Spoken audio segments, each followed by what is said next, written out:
Let's go to MSNBC senior Capitol Hill reporter, host of Way Too Early, Ali Vitale. Ali, good morning.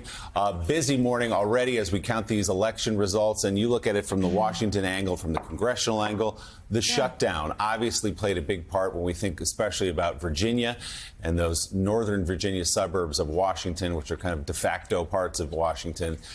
What did you see last night? What are you hearing from sources on the Hill about how this happened and what it means? Well, look, they had always felt good about Virginia, and I think it's striking the way that you saw Hakeem Jeffries already come out. I imagine he echoes this later when he comes on this program. The idea that House Democrats provide the path forward for what the Democratic Party looks like. He's, of course, looking at two of his own, Spanberger, a longtime member of the Democratic caucus, and then, of course, Mikey Sherrill, still in Congress, now, of course, governor-elect of New Jersey. But look, I think that this is for Jeffries what the path ahead looks like. But I think it's also a roadmap for Democrats who see that focusing on a message of affordability, which still touches Donald Trump, but doesn't directly invoke him every single time. Yes, there was that dynamic, Sherrill tying Chitterelli to Trump, Spanberger, of course, doing the same for Winsome Sears. But I thought in the exit polls there was something so fascinating. The idea that voters, I think it was 47% or so of them, said they weren't voting directly as a referendum on Donald Trump. And yet you look at the top issues, the economy, employment,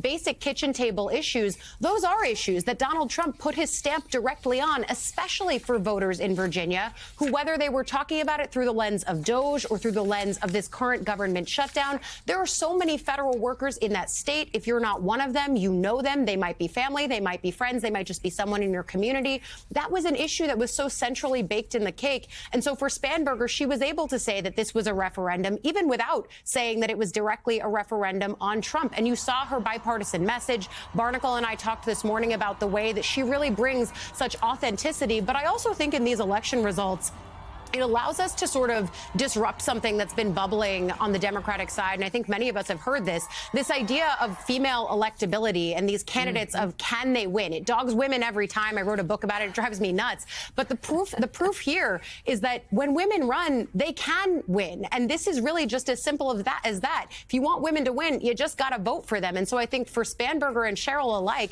you watch them now expanding the paradigm of what kind of leadership is possible. In Spanberger's case, breaking the glass ceiling in Virginia. All of that is so important, not just in the immediate term, but also as we look ahead to 2028. And again, disrupting this idea that somehow women can't win and be viable, strong standard bearers. And again, I mean, you look at CIA operative that served 3 tours in Iraq, in a Michigan senator. You look at helo pilots, women in New Jersey and in Virginia. I mean, when Mikey Sherrill began her speech talking about understanding when she took the oath, when she was 18 years old, you immediately said, okay, yeah, I get what was a formative experience of her life. When you have Abigail Spanberger turning and pointing to her father and said, thank you for all you've done for me. Thank you for your service to America. I am so honored that I got to follow in your footsteps. You go, oh, okay. I know what she's about. It's the quality of candidates matter, and Democrats have some great ones. I want to talk about the Big Tent in a second with you, Claire, but first, David, in my day, ages ago, in the before times, if there were a Democratic president and a day like this happened, we always had somebody to look to. Maybe it was Newt who said, I have the 12 ideas on how we're going to get through the next 11 days in 10 easy steps or whatever. And you take some, and I take some. There was GOPAC, the Heritage Institution. You had really smart people over there that weren't crazy, that weren't like celebrating the platforming of Nazis. And you could go over there and say, well, I'm thinking about doing a bill on this or that. Or if it were something else that had to do with international relations, you go to American Enterprise Institute. Those institutions don't exist anymore. Maybe AEI a little bit, but the rest have been wiped clean from the earth because of Donald Trump. I mean, they are. So my question for you is, with Republicans seeing the writing on the wall and understanding that Donald Trump's way forward will not work anymore, especially since Donald Trump's not going to be on the ballot, where do Republicans go this morning to start planning their post-Trump future? Very good question. I should say that I think the American Enterprise Institute, I just have to say, is still robust and churning out ideas left and right. I think the issue is that the dynamic that existed for so long in our lives, Joe, where the conservatives were the majority partner in the Republican coalition and the populists were the minority partner, has been flipped on its head by Donald Trump. And so you have these institutions, the Manhattan Institute, the Hudson Institution. Right. I mean, I could list them, but they do not have the same kind of influence as they once had.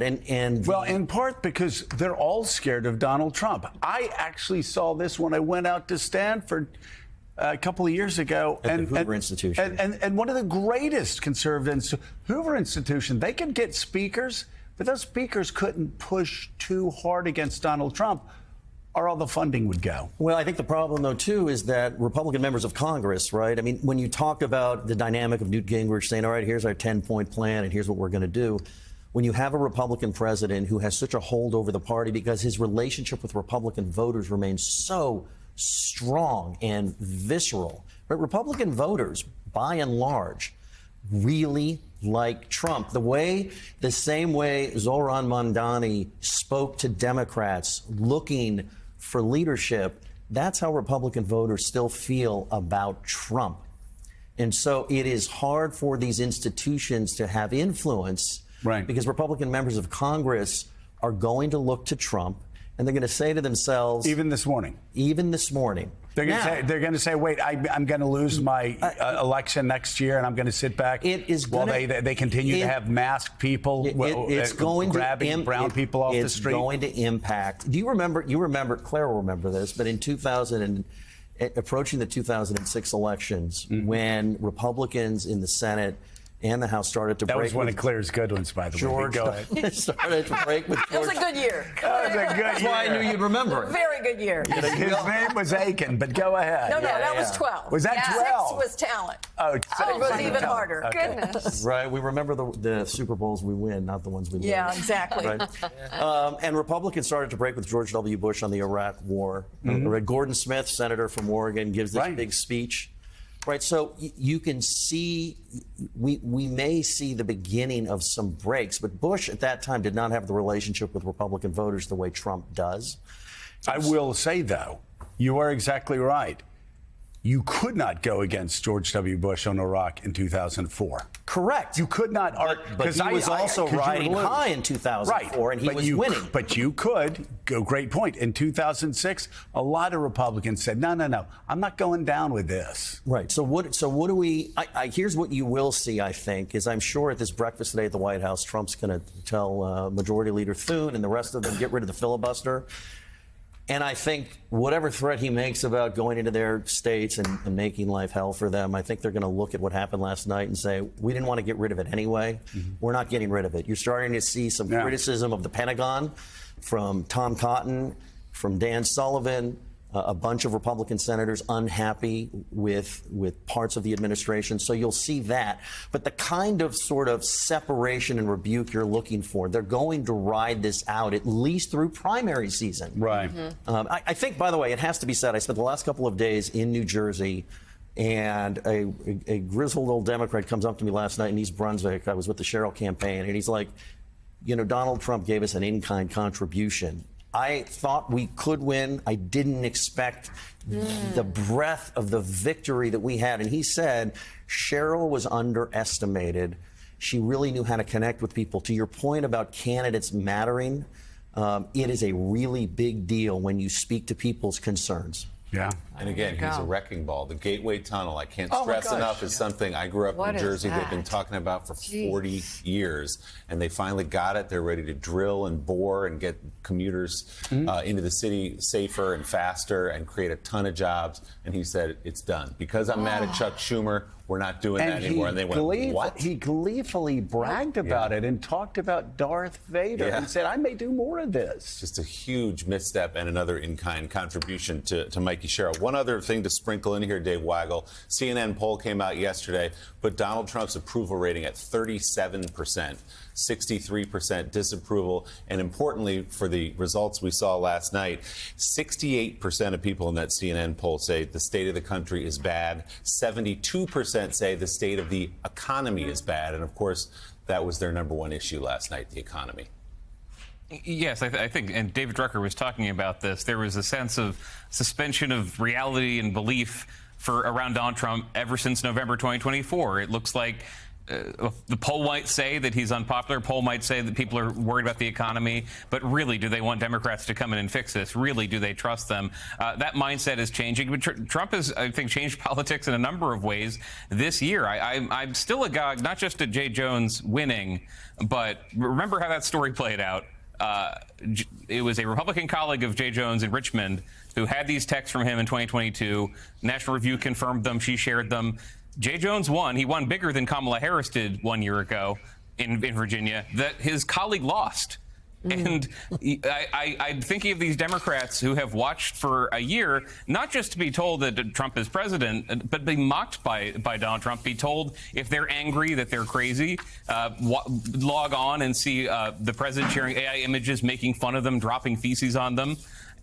They got a lot more cynical, a lot more hard-edged about this, and they're now a lot more confident that they are not alone, that there might be, once again, when Trump is not in the ballot, which, despite Steve Bannon bringing this up every couple months, will not happen again, when he's not in the ballot, they feel like they are a silent majority. Maybe not so silent because there are a lot of people as protests.